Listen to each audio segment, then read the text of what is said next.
Everyone, this is Rima Abdelwahab Saadani. I'm a clinical nutrition resident based in Mansoura, Egypt.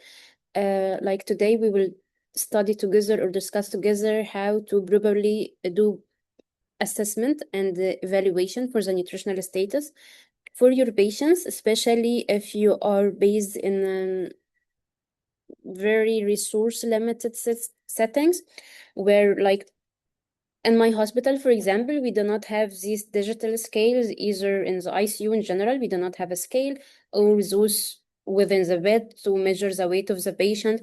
Measuring tapes as well are not always available unless you purchase one yourself.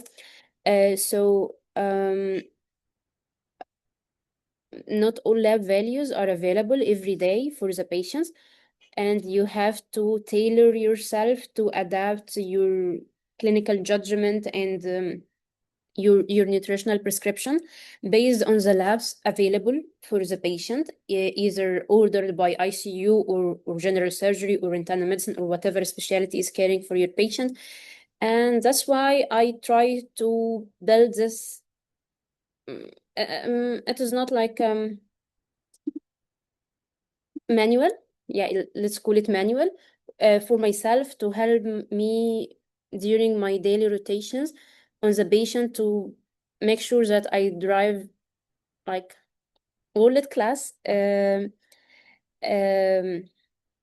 clinical nutrition care, even though I do not have world class equipment. So yeah.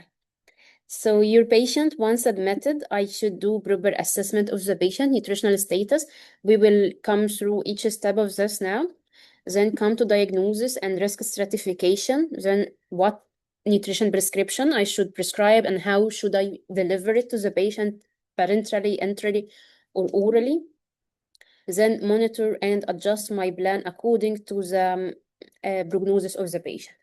So my target population is critically ill patients. So in my hospital, we have 9 ICUs. We have general ICU, coronary care RCU, NICU, pediatrics ICU, neurology, internal medicine. We have neurosurgery, and we have another one. We have burn unit, specialized burn unit, and renal ICU. So they are 9.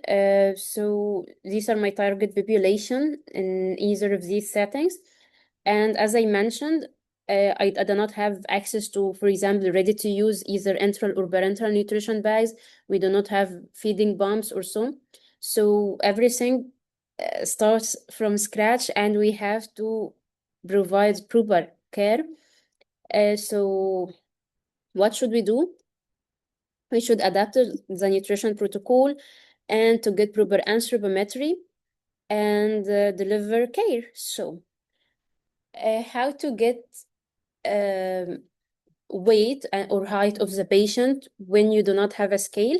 So as I mentioned, you should use your measuring tapes. I got this from Aspen 26. It was a gift or so. So buy yourself one if you do not have one. And you should measure the ulnar length of the patient. This is adapted from the British Academy for Parenteral and Enteral Nutrition, the BABN. So you should check them if you want the full guideline. It is the must criteria. So if you get the ulnar length, patient should be supine or semi-recumbent. You bend preferably the left arm 90 degrees, and you come from measure the ulna from the styloid process till the olecranon process and get this length. And you will use the table provided by the British Academy for parenteral and enteral nutrition, and you check which height equals or matches this length.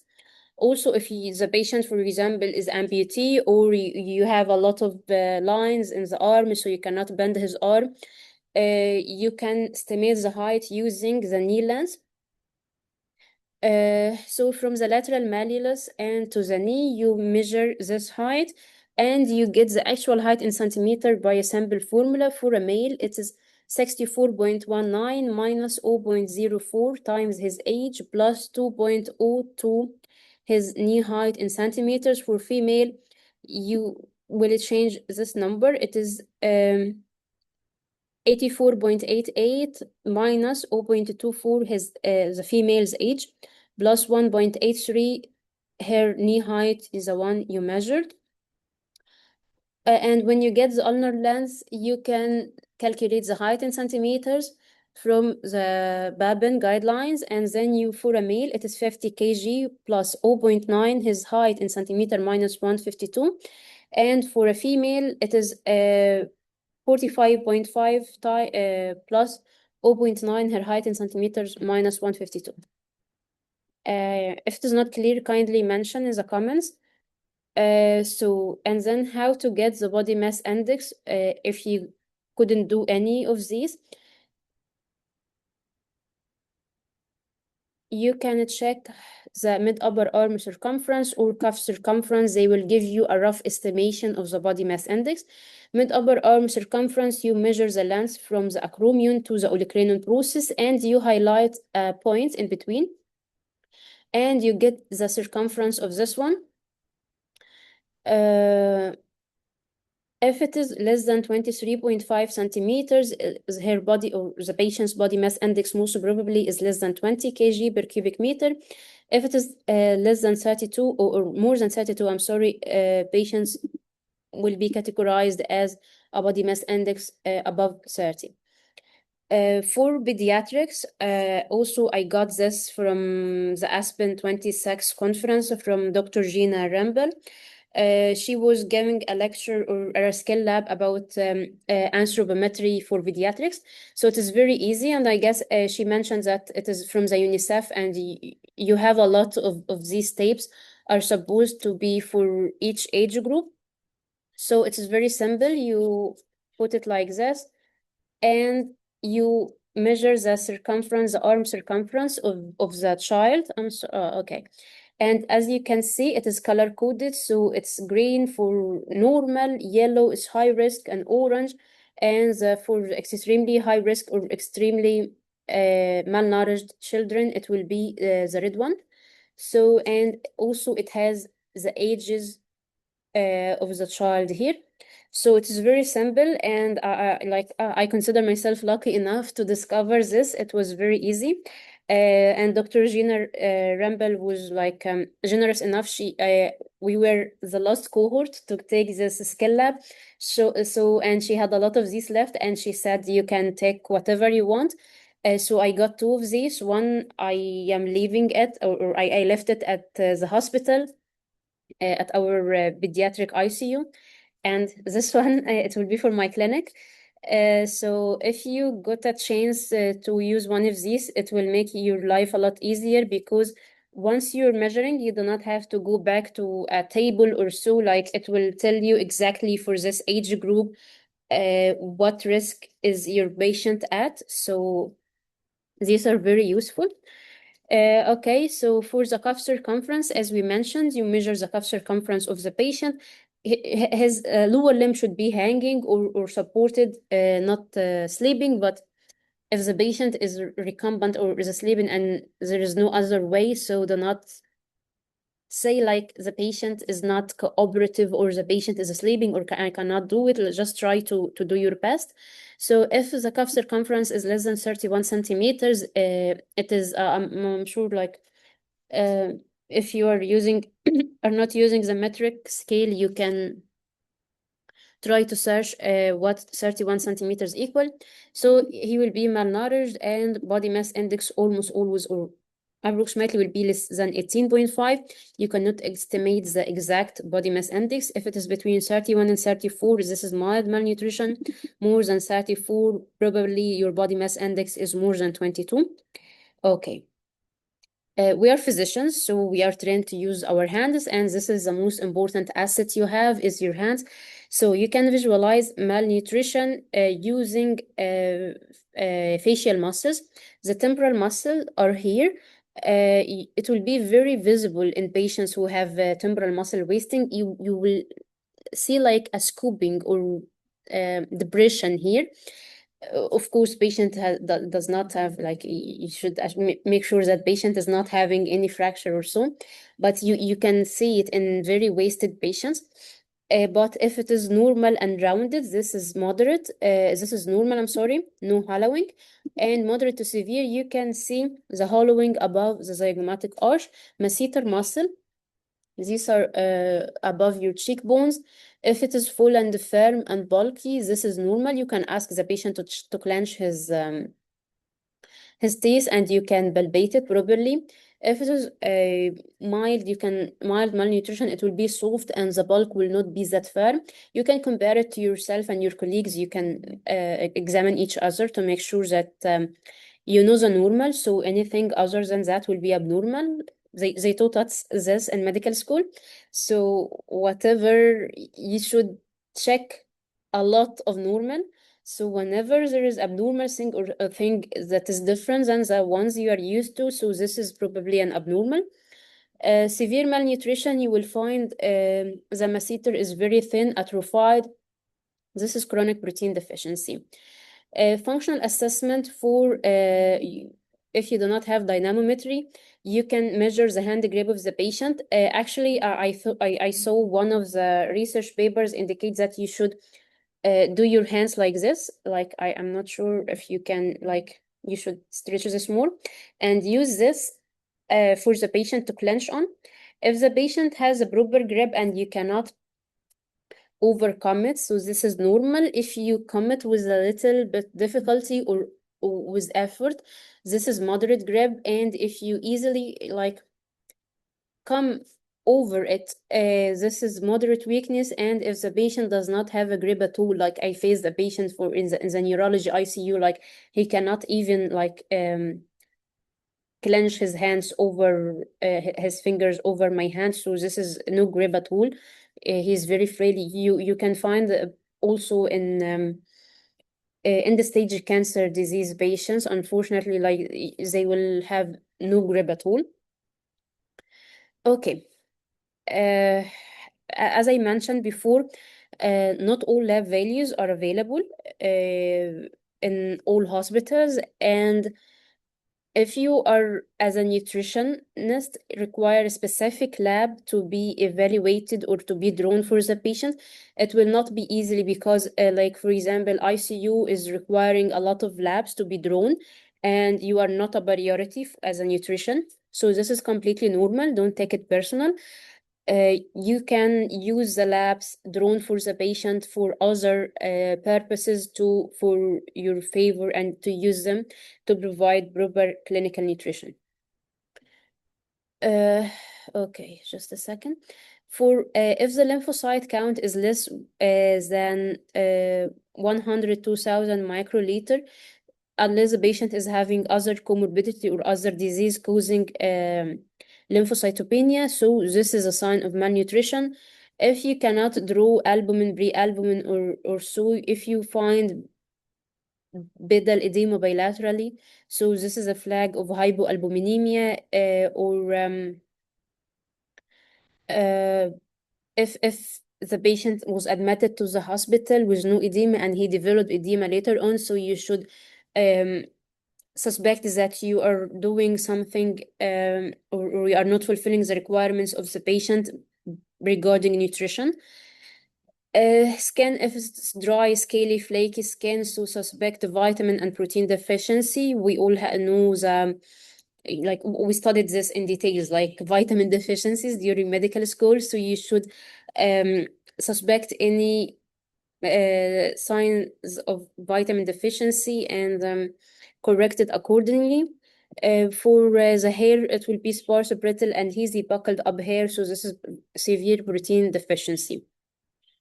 For the risk stratification, so this is feed clinical score is not something in guidelines. You will not find it if you search it for it. So this is something I did for myself because some days we have 20 cases in the ICU. So I have to make sure that I categorize each patient correctly and I follow up these 20 cases based on how critical they are. So F stands for the functional status for the hand grip. E for lower limb edema, the patient is or is the patient is having low albumin.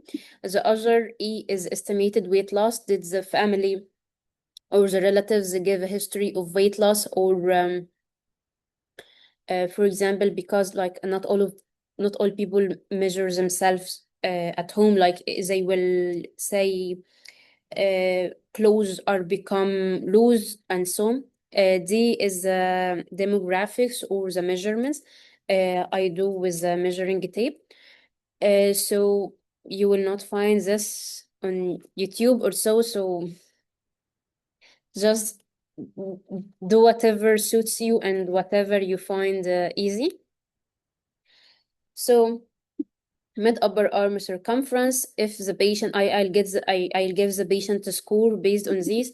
You can also find the NRS 2002, the must and whatever, and you can do it based on these approved guidelines.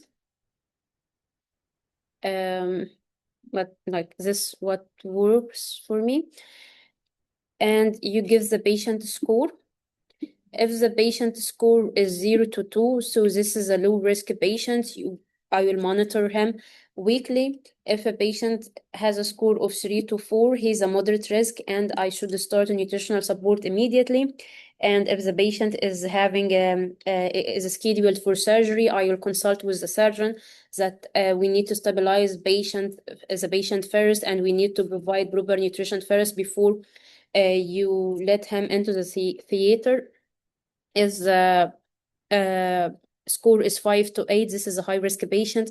We should start aggressive nutrition intervention and make sure that we watch against the refeeding syndrome. Okay, the target matrix and nutritional goal for each patient is different. If the patient is stable in the ICU, so this is easy because if you're having a lot of patients, you do not have enough time to measure the caloric requirements for each patient individually. So 25 to 30 kcal per kilogram body weight and 1 to 1.2 grams of protein per kg. If the patient on a mechanical ventilation, the same, but you should watch out to decrease the carbohydrate.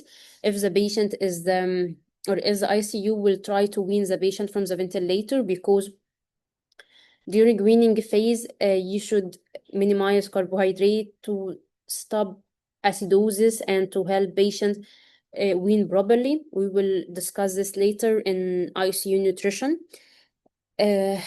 Like almost everything is the same unless the patient is renal impairment and not on dialysis, you will lower the protein. If the patient is on dialysis, you will give normal protein. Post-op patient may require high protein, and patient with sepsis and burn, they require a lot of calories and a lot of protein.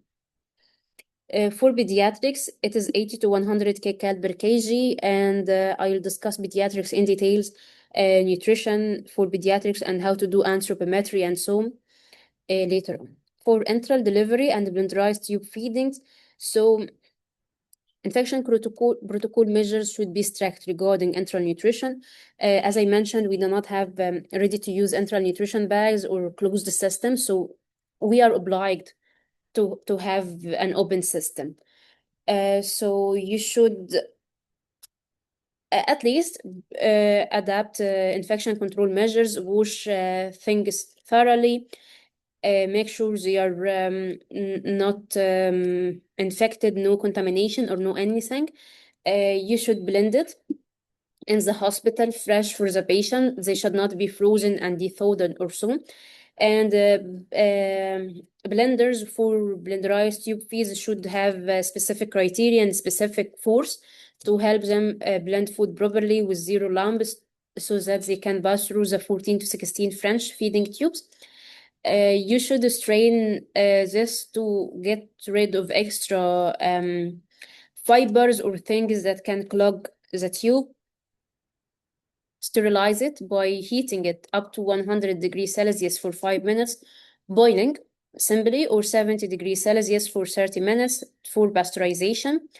It should be administered to the patient in a cool room temperature, pour into a sterile feeding Syringe, we use syringe in my hospital, and you should give it within 4 hours of preparation.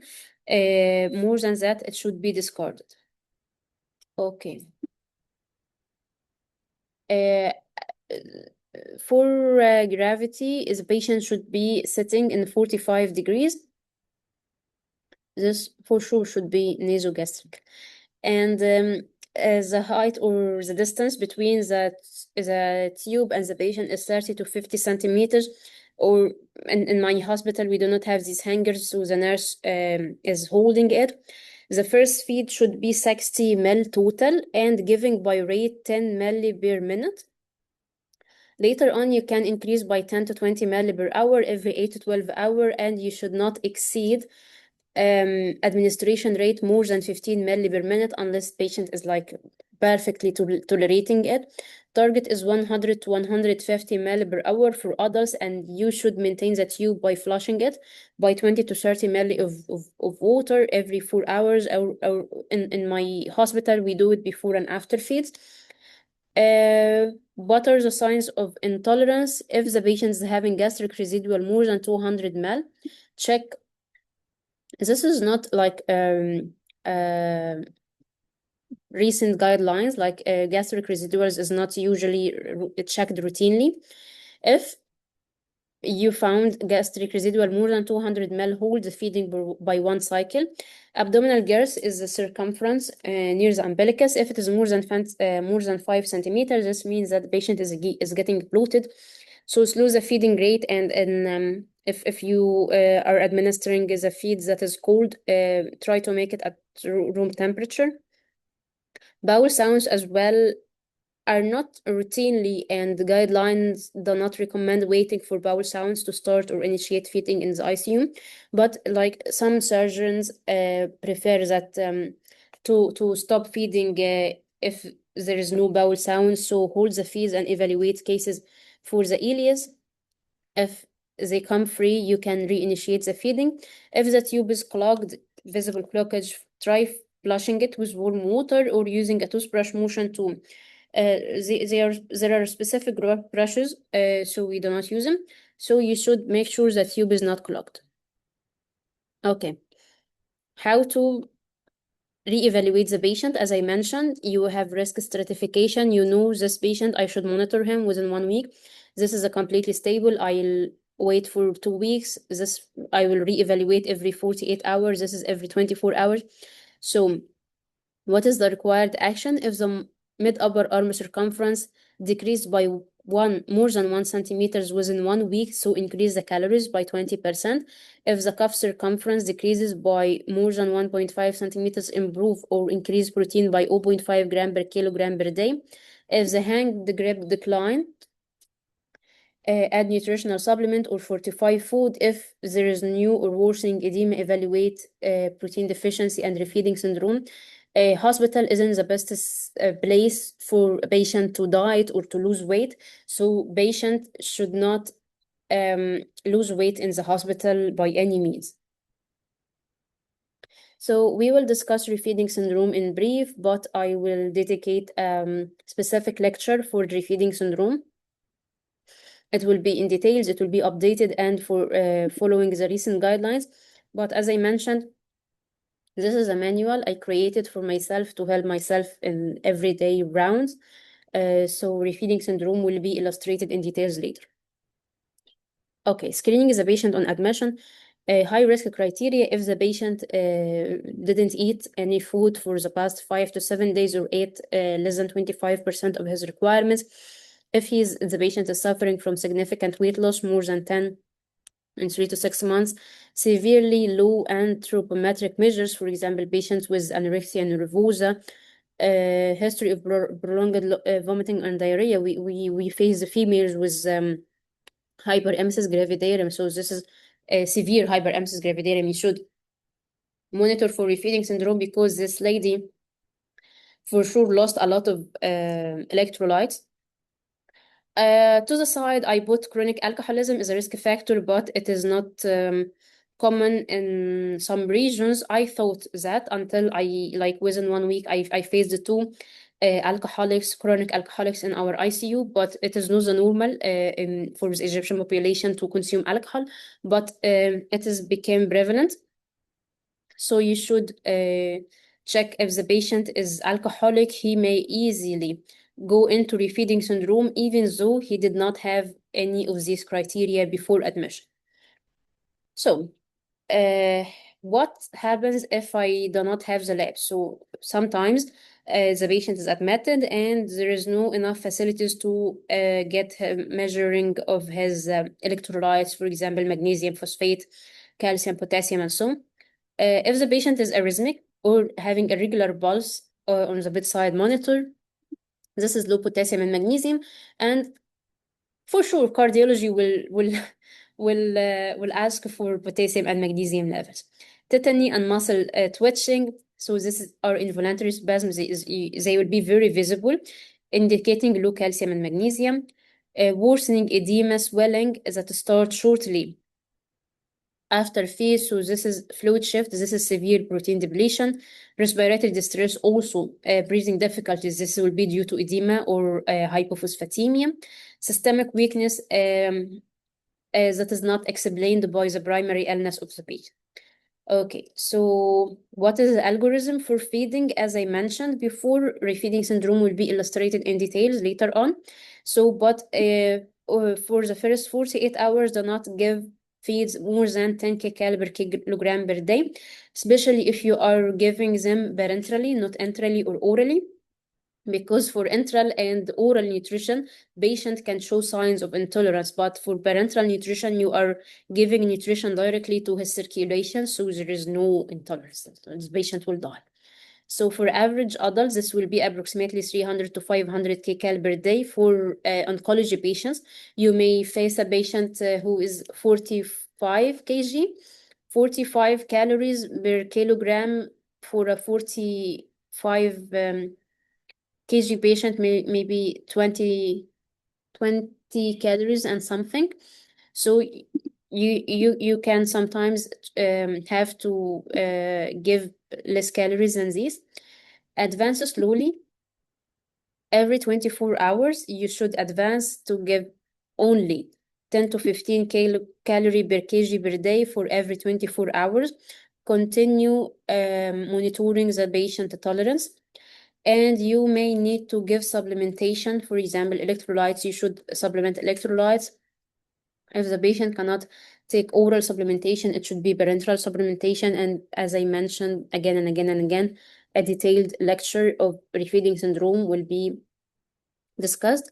So in a nutshell, we should assess the patient, get his measurement, and know our baseline assessment, calculate his score. This is for me, this is not guidelines, this is not a score to depend on. You can do whatever suits you. Do your intervention, give the prescription, which is food, deliver it following infection control measures, and then monitor and re-evaluate the patient and watch out for refeeding syndrome. Okay. As I mentioned, our hands are our most valuable assets, so use them. You do not need a lot of highly equipped equipments and ICU, because like our physicians and other specialties, like they are doing a great job with the same low resources and low equipment. So this is not an excuse for nutritionists to deliver below optimum nutrition care, and try to improve every day. Thank you. You can follow up for more resources and more lectures. If you did not like this lecture, kindly comment below and give it a thumbs down so that I can know that people are not satisfied. Bye.